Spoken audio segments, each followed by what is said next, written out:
So in Genesis, one of the things God has Adam do first, so God makes the world by speaking. Okay, so that's the first thing to think about. You're supposed to think like in a sophisticated way about this. The idea is that there's some integral relationship between communication and the structure of being. It's part of the role that consciousness plays in the world, whatever that role is. Language takes the chaos and makes it into things.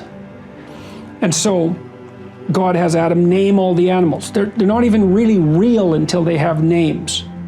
Now, they're more implicit. That's another, here's an example. Let's say that you're having a rough patch in your relationship and you don't know why. It's unnameable. Is it real? Well, yeah, it's manifesting itself in like a physiological discomfort. Then you talk about it and you name it. It's like, it goes from this blurry thing that's kind of potential, it goes snap, and then it's this thing, right? And then that's a horrible thing. It's like a little poisonous thing, but it's not a whole foggy cloud of potential poison. It's like this little sharp poison thing. And then you think, okay, it's real. It's a little monster, but it's not, it's little at least.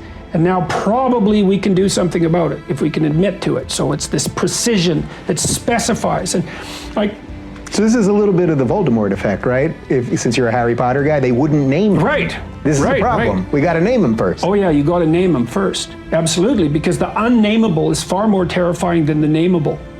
You see that there was this great Blair Witch Project, terrifying movie. Oh, I thought it was scary. Brilliant. Yeah. Well, it's unnamed.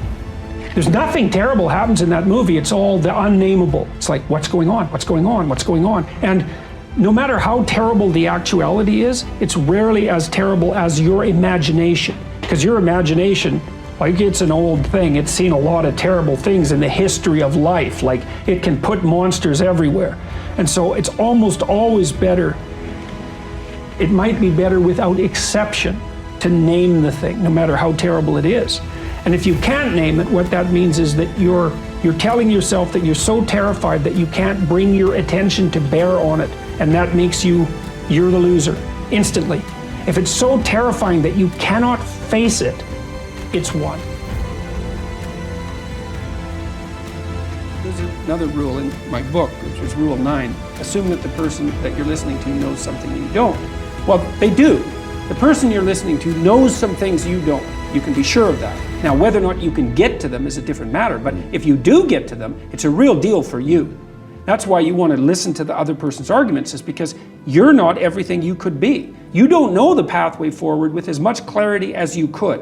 And it's possible, this is one of the wonderful things that I've had the privilege of experiencing as a clinician. Because people, it's like I live inside a Dostoevsky novel as a clinician. People come in and they tell me about their lives, and I listen to them, and they tell me things that are just absolutely beyond belief, And I learn from my clients constantly.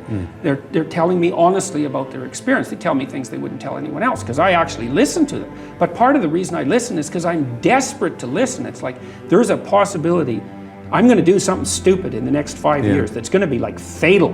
And there's some small possibility that if we have a decent discussion, that you'll tell me something that will eliminate some of my blindness so that I don't have to fall into that particular pit. And if you have a good sensitivity for the depth of the pit, then you're pretty bloody motivated to avoid it. And so, and that dialogue it's dialogic, it's dialogos, right? It's shared logos. It's the way that we redeem ourselves mutually moving forward. I said with Bill C-16 that I wouldn't speak the language of the radical leftists because I don't think that language should define the game. But let's say it does. So here's the game. The world is a battleground of groups, and they're battling for power. That's it. That's the game. And some of them win, and they oppress those who don't win. So that's how we're going to view the world. Okay, now the leftists say, okay, well, here's the oppressed people. The oppressors, the patriarchal types, they should be ashamed of themselves and give up some power. And the right-wingers, the radical right-wingers look at that and they say, oh, I see, so the game is ethnic identity, is it? It's identity politics. Okay, we're white males. We're not going to lose. That's the right-wing version of identity politics. It's like, screw you. If we're going to divide into groups, if we're going to divide into tribes, and I'm in my tribe, I'm not going to get all guilty and lose. I'm going to get all cruel and win. And that's like, then you think, well, there's people in the middle. They're kind of looking back and forth. Which side of the identity politics spectrum am I going to fall in? Do I want to go with, do I want to be driven primarily by compassion, and am I going to accept guilt for my historical privilege?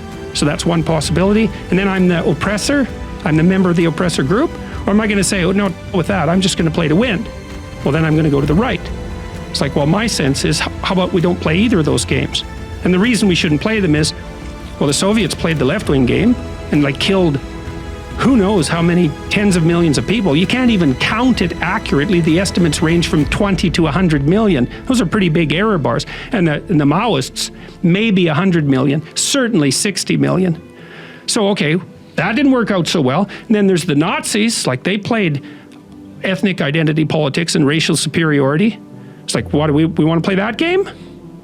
See, what I've been trying to do, really what I've been trying to do for the last 30 years is say, look, there's heavy temptations to play those sorts of games. But that's not the only game in town. It's a much better game to play individual. It's like, get your act together. Stand up in the world. Make something of yourself. Stay away from the ideological oversimplifications. Set your house in order. That's rule 6 in this book. So I have a book rule in there that says, set your house in perfect order before you criticize the world. Well, I'm suggesting that people stay away from that resentfulness and bitterness, even though life is hard and there's malevolence in the world. It's like, yeah, you can tell a story where everyone's a victim, because we all die, we all get sick, you know, and things happen to us that are bitter and terrible. Betrayal, deceit, lies, like people hurt us on purpose, you know. So it's not just the tragedy of life, it's malevolence as well. Everyone's a victim.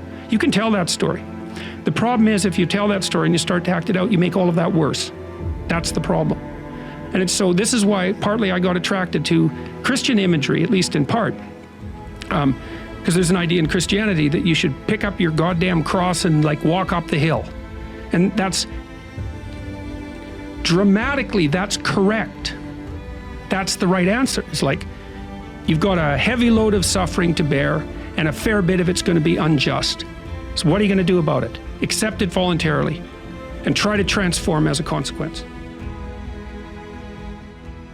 Your best bet is truth, but that doesn't necessarily mean that's always going to do the trick, right? I mean, sometimes you go fight a dragon and it eats you. And if you being eaten wasn't a real possibility, it wouldn't be a real fight.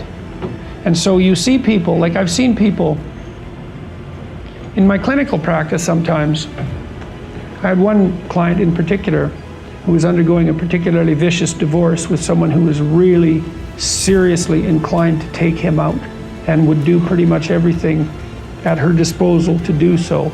And I strategized with him for about 3 years, and we did everything, and hyper carefully. He was a very conscientious and diligent person, and he put into practice everything that we discussed and strategized, and he still pretty much, he got backed into a corner so hard that I didn't know how to help him anymore.